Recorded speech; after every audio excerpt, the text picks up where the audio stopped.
जैसे कि पिछले लेक्चर्स में हमने कलर व्हील की बात की, हमने कुछ shadows, mid tones, highlight, brightness, contrast, hue, saturation इनकी बात की। इस लेक्चर में हम देखेंगे कि किस तरीके से हम इनको चेंज कर सकते हैं और क्या कोई ऐसे स्टैंडर्ड हैं जिन पे हम डिसाइड कर सकते हैं कि हमने इनका लेवल ये रखना है। आइए देखते हैं। तो मेरे पास इस वक्त टाइमलाइन पे कुछ क्लिप्स मौजूद हैं और आप देख सकते हैं कि इनमें डिफरेंट सेटिंग्स, डिफरेंट कलर, कुछ इसमें 4K हैं, हम उनको थोड़ा सा एडजस्ट करना चाहें तो कर सकते हैं रेजोल्यूशन वाइज। तो जैसे मैंने आपको पहले बताया था कि हम कुछ शैडोज़, मिड टोन्स, हाइलाइट के ऊपर काम करेंगे या फिर कलर के ऊपर काम करेंगे। आपके पास कोई भी सॉफ्टवेयर हो, आपके पास कोई भी टूल हो, आपको सबसे पहले चीज़ ये देखनी है कि आपने बेसिकली करना क्या है। अगर आपको कोई इमेज लग रहा है कि थोड़ी-सी ओवर सैचुरेटेड है या फिर कोई ओवर एक्सपोज्ड है, तो उसको आपने शैडोज़ पे काम करना है, हाइलाइट्स पे काम करना है, किस चीज़ पे काम करना है, तो आपको थोड़ी-सी ये अंडरस्टैंडिंग होनी चाहिए और इसके लिए थोड़ी-सी आपकी आँख ट्यून भी होनी चाहिए। कुछ स्कोप्स मौजूद हैं जो कि आगे जाके हम देखेंगे, कुछ आपको ब्रॉडकास्ट स्टैंडर्ड के हवाले से भी वो बता देते हैं। लेकिन इस वक्त बड़ी इंटरेस्टिंग चीज़ ये है कि जो सॉफ्टवेयर हम यूज़ कर रहे हैं एडोबी प्रीमियर प्रो, इसमें हमारे पास कलर ग्रेडिंग का एक पूरा यहाँ पर पैनल मौजूद है, या आप कह लें कि पूरी एक वर्क स्पेस ऐसी है जिसमें हमारे पास लुमेट्री मौजूद है। तो लुमेट्री बेसिकली क्या है? लुमेट्री एक ऐसा सिस्टम है इसके अंदर जिसके अंदर आप स्टेप बाय स्टेप अपनी कलर करेक्शन और कलर ग्रेडिंग कर सकते हैं। इसको थोड़ा सा एक्सप्लोर करते हैं मज़ीद। हम यहाँ से अपनी वर्क स्पेस, जैसे कि हमने इस वक्त जो वर्क स्पेस हम यूज़ कर रहे हैं वो उमैर के नाम से मेरे पास है यहाँ पर, बाकी भी बहुत सारी वर्क स्पेस मौजूद हैं।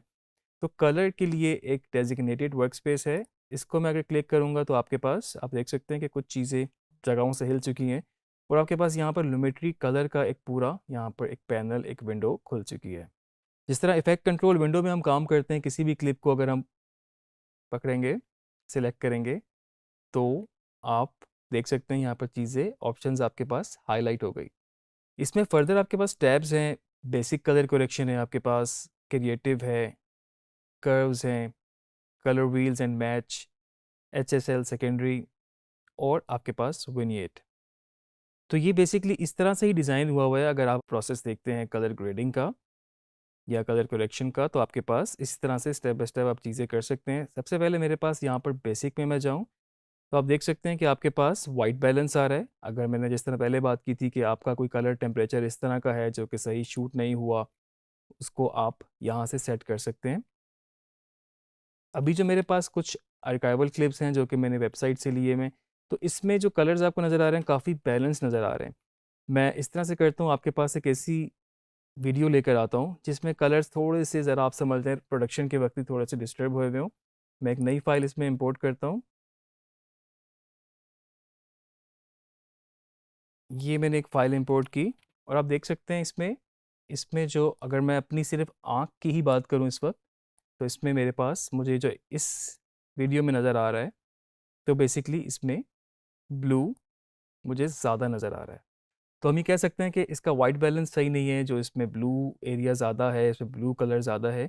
तो अगर आप यहाँ पर अपने वाइट बैलेंस में जाएँ, एक तो आपके पास white balance selected auto white balance भी कर देता है। आपने इसको कोई ऐसी जगह पे सिलेक्ट करना है जहाँ पर जो एरिया वाइट है। मिसाल के तौर पे अगर मैं इसको यहाँ से, इसको कलर पिकर को यहाँ से सिलेक्ट करता हूँ और इसमें जिस तरह की दीवार है ये वाइट होनी चाहिए थी जो कि नहीं हुई, प्रोडक्शन के वक्त थोड़ी सी इसमें गड़बड़ हुई रिकॉर्ड करते वक्त। तो अगर मैं इसको यहाँ पे क्लिक करूँ तो आप देख सकते हैं कि इसने इसके कलर्स को काफ़ी हद तक ये येलो की तरफ ले गया है और अपनी तौर पे जितना इसको ये बैलेंस कर सकता था वो इसने कर लिया।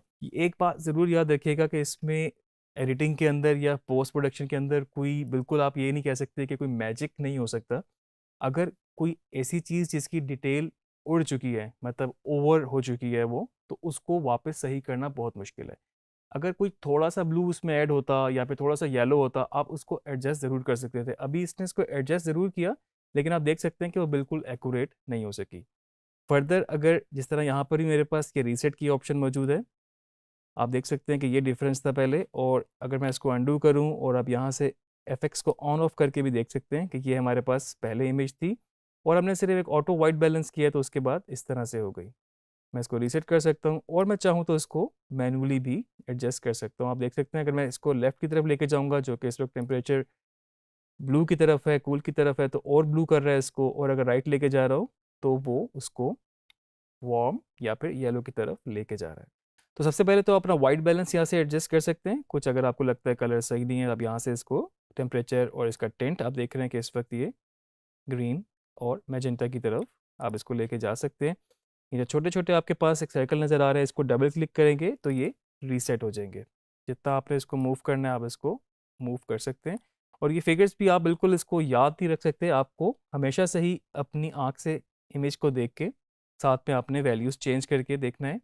और हो सकता है आपको दो क्लिप्स को आपस में मैच करना हो, तो फिर भी आपको इस तरह देख के करना होगा। सेकंड तरीका इसका स्कोप्स के साथ है, जो कि हम आगे जाके जिक्र करेंगे उसका।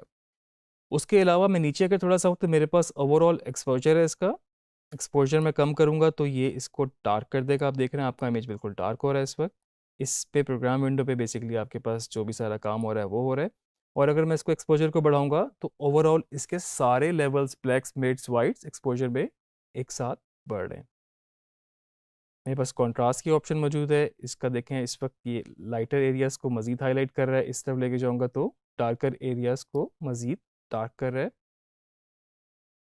जैसे कि मैंने बात की थी शेडोज़, मिड टोन्स और हाइलाइट्स, तो इसमें मेरे पास ये हाइलाइट्स हैं जो कि मिड टोन्स का काम कर रही हैं इस वक्त। शेडोज़ वो हैं जो कि मेरे पास डार्कर एरियाज़ पे काम करेंगे, और आहिस्ता आहिस्ता वही डार्कर एरियाज़ फिर ग्रे में फिर वाइट में चले जाएंगे, तो साथ साथ उन पे भी चेंज होता जाएगा। लेकिन अगर आप देख सकते हैं कि इस वक्त आपके पास जो डार्कर एरियाज़ हैं उस वक्त उन पे इम्पेक्ट पहले है, और उसके बाद जब वो ग्रे एरियाज़ में मिलते हैं जाके तो फिर वो उनको भी चेंज कर रहे हैं। और ये जो वाइट आपके पास एरियाज़ हैं, जिसका मतलब ये है कि सबसे ज़्यादा जहाँ पर आपके पास लाइट है वो इस वक्त आप देख रहे हैं कि इस वक्त ये वाइट्स पे काम कर रहा है। और जो इसमें ये ब्लैक है ये टिपिकली ब्लैक एरियाज़ पे काम करता है। अगर आप इसको देख सकते हैं कि जिस तरह ये ब्लैक है आपके पास, तो ये मज़ीद ब्लैक हो जाएगा, और अगर इसको आप बढ़ाएंगे तो ये ब्लैक एरियाज़ मज़ीद हाईलाइट होते जाएंगे। इसको मैं रीसेट कर देता हूँ। तो अभी हमने इसको जितना भी छेड़ा है हम इसको थोड़ा सा एडजस्ट कर सकते हैं अपने हिसाब से। तो आप देख सकते हैं कि इस वक्त जो इमेज था मेरे पास वो पहले इस तरह से था, और अभी मैंने सिर्फ कलर करेक्शन की है। मैंने इसमें कोई अभी लुक, या जिस तरह हम बात कर रहे थे कलर ग्रेडिंग की कि हम एस्थेटिकली कोई इसमें लुक ऐड करते हैं, कोई स्पेसिफिक टोन ऐड करते हैं, कलर स्कीम के हिसाब से करते हैं, तो वो अभी तक हमने बिल्कुल कुछ नहीं किया। हमने इसमें एक बेसिक कलर करेक्शन सेट की है। और बेसिक के बाद अगर मैं अपनी इस क्रिएटिव टैब के अंदर आऊँ तो इसमें मेरे पास यहाँ पर लट्स की ऑप्शन मौजूद है, जो कि आप देख रहे हैं यहाँ पर लुक लिखा है। और इसके अंदर जितने भी आपको ये नज़र आ रहे हैं बेसिकली ये डिफरेंट लट्स बने हुए हैं। तो लट्स बेसिकली बनता है लुकअप टेबल।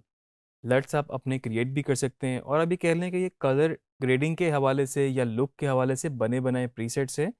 आप इसको डिफरेंट यूज़ कर सकते हैं। आप देख सकते हैं कि हर एक का अपना अपना एक ऑप्शंस हैं। कुछ इसमें बने बनाए आपको ऐसे मिल जाएंगे जो कि आप जस्ट लगाएंगे तो हो सकता है आपके पास बड़ी ज़बरदस्त लुक अचीव हो जाए। कुछ आपको क्रिएट करने पड़ सकते हैं, आप लट स्क्रैच से भी क्रिएट कर सकते हैं, और उसके अलावा आप एक लट को लगा के फर्दर उसकी सेटिंग्स को भी चेंज कर सकते हैं। मिसाल के तौर पे अगर यही लट मैं यहाँ पर बल्कि मैं लगाता हूँ SL बिग, तो आप देख रहे हैं ये लुक आ रही है। इसके नीचे मेरे पास इसकी इंटेंसिटी मौजूद है कि इस लट को आपको कितना यूज़ करना है। बाय डिफ़ॉल्ट ये 100% होती है। इस वक्त इस लट की जो वो लुक है वो ये आ रही है। आप चाहें तो इसको कम कर सकते हैं, और आप चाहें तो इसको बढ़ा भी सकते हैं। डबल क्लिक करने से इस पे छोटे सर्कल पे आप इसको रीसेट कर लेंगे। उसके नीचे मेरे पास फेडिट फिल्म है। आप देख रहे हैं कि इसके ऊपर एक छोटी सी फेडिट फिल्म फेड सा इफेक्ट ऐड होता जा रहा है। शार्पनेस है मेरे पास जो कि आपके शॉट को मज़ीद शार्प करेगा। वाइब्रेंस मेरे पास बेसिकली ये वो उन कलर्स पे काम करेगा जो कि ऑलरेडी इसमें हाईलाइटेड हैं। आप देख सकते हैं इसमें ज़रा सेचुरेशन इतनी ज़्यादा नहीं है, कलर्स नहीं है, तो आपको शायद इसमें इतना नज़र ना आए। लेकिन कुछ ऐसे कलर्स होते हैं जहाँ पर जो बहुत ज़्यादा हाईलाइटेड होते हैं या ब्राइट होते हैं, तो उनके ऊपर ये काम करता है, या फिर उनको आप यहाँ से कम भी कर सकते हैं। इसके नीचे मेरे पास सैचुरेशन है। सैचुरेशन जो होता है कलर की इंटेंसिटी है। आप देख सकते हैं अगर मैं इसको यहाँ से कम कर दूंगा, मैं इसको यहाँ से बिल्कुल ज़ीरो पे ले गया, तो आपकी जो इमेज है वो इस वक्त यहाँ पर ब्लैक एंड वाइट हो गई है। और यही सैचुरेशन को अगर मैं बाय डिफ़ॉल्ट अगर 100 होती है तो मैं इसको 200 ले जाऊँगा, तो आप देख रहे हैं कि इस वक्त कलर की जो इंटेंसिटी है वो मज़ीद बढ़ चुकी है, जो कि नॉर्मल से काफ़ी हद तक ज़्यादा है। डबल क्लिक करूँगा तो ये इसको रीसेट कर देगा।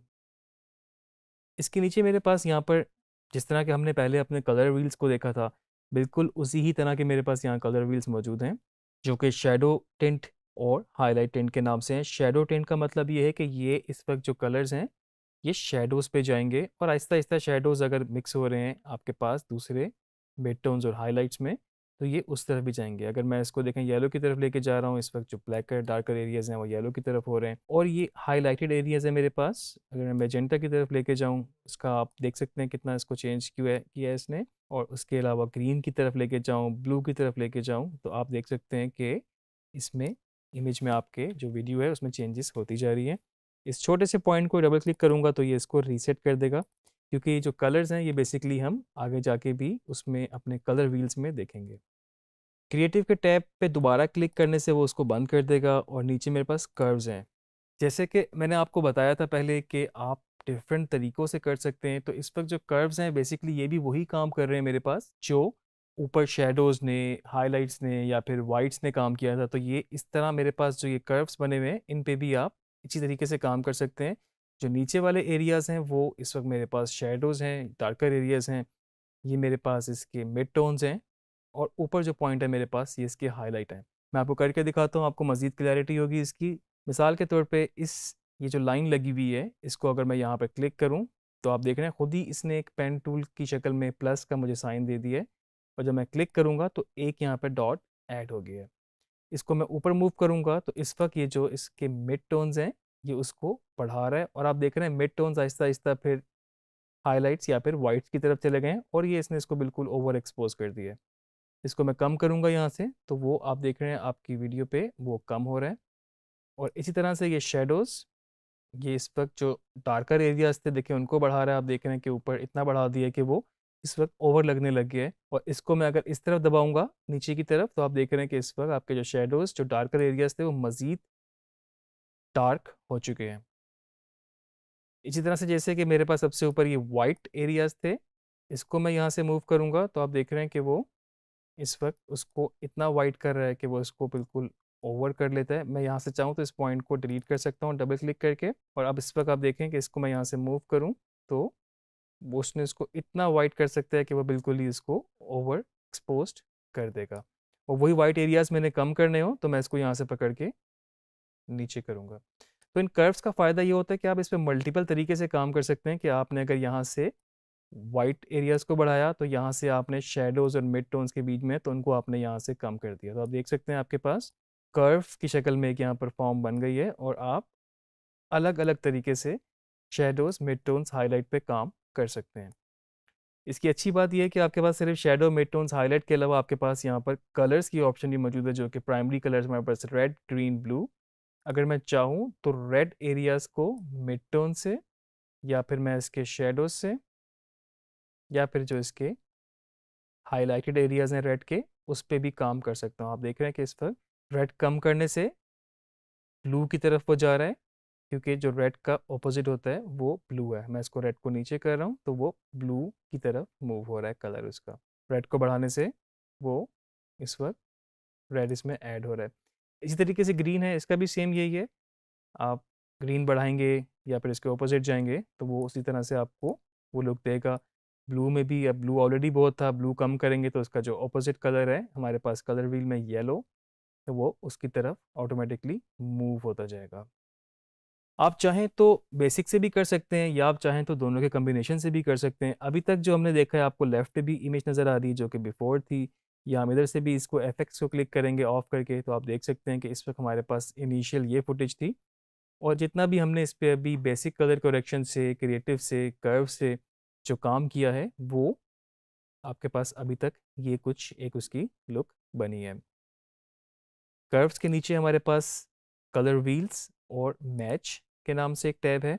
तो बेसिकली अब हमारे पास शैडोज़, मिड टोन्स, हाइलाइट्स तीनों के अलग अलग कलर्स की ऑप्शन मौजूद है। अगर इन एरियाज़ पे काम करूँगा शैडोज़ पे, ये मिड टोन्स पे, ये हाइलाइट्स पे काम करेंगे। और अगर मैं शैडोज़ को यहाँ पर चेंज करूँ, तो आप देख रहे हैं कि ये शैडोज़ इस वक्त चेंज हो रहे हैं, और ये आपके मिड टोन्स हो रहे हैं। और इसी तरीके से जिस तरफ भी आप लेके जाएंगे, जिस कलर की तरफ, वो कलर उसमें ऐड होता जाएगा। यहाँ से मैं रेड करूँगा तो आप देख रहे हैं कि शैडोज़ के एरियाज़ में रेड होता जा रहा है। मिड टोन्स में अगर मैं इसको ब्लू की तरफ लेके जाऊँगा तो मिड टोन्स यहाँ पर ब्लू की तरफ जाते रहेंगे। तो इस तरह से आप अपने कलर्स के साथ भी इसको चेंज कर सकते हैं। रीसेट करने के लिए आप इसको डबल क्लिक करेंगे। इसके नीचे मेरे पास सेकेंडरी कलर करेक्शन है, जो कि हम आगे लेक्चर्स में जो इसको देखेंगे, क्योंकि ये एक तरह से डिफरेंट इसमें है।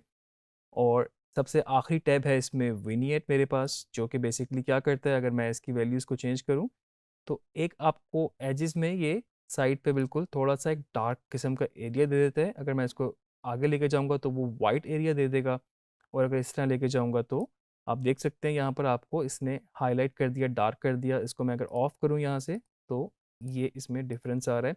और फर्दर उसकी सेटिंग है, उसका मिड पॉइंट है, उसमें आपको राउंडनेस कितनी चाहिए, आपको फेदर कितना चाहिए, मतलब अगर फेदर कम करेंगे तो बिल्कुल ही उसने एक सर्कल बना दिया है। और आपको एक डिसेंट सा फेदर चाहिए जो कि आपको एक ऊपर विनियट का एलिमेंट फील भी ना हो, लेकिन जो आपकी सेंटर पॉइंट जो चीज़ है वो बेहतर तरीके से हाईलाइट हो जाए। तो अभी तक हमने लुमेट्री कलर पैनल के अंदर ये चीज़ें करके देखी, और आप देख सकते हैं कि अभी जस्ट आपको बताने के लिए जितनी मैंने चीज़ें चेंजेस की, तो उससे आपके पास इस लुक से, इस इमेज से, जो कि बिल्कुल हमारी एक तरह से रॉ फुटेज थी, और उसके बाद जब हमने इस पे कलर करेक्शन की है, कलर ग्रेडिंग की है, तो इसकी कलर करेक्शन भी कुछ चेंज हुई है और साथ में इसकी लुक भी बदल गई है। इस लेक्चर में हमने लुमेट्री के बारे में देखा। नेक्स्ट लेक्चर में मैं आपको कुछ स्कोप्स के ऊपर बात करूंगा, क्योंकि आपने सिर्फ एक क्लिप को या एक फाइल को नहीं करना, आपने मल्टीपल फाइल्स को करना होता है। और उसमें जो स्कोप्स होते हैं वो काफ़ी हेल्पफुल रहते हैं। आप दो शॉट्स को आपस में मैच कर सकते हैं, या फिर आप कुछ ऐसे ब्रॉडकास्ट के स्टैंडर्ड लेवल को देख सकते हैं कि हाँ जी, आपको इससे ऊपर जाना है कि नहीं। तो नेक्स्ट लेक्चर में हम स्कोप्स के ऊपर बात करेंगे।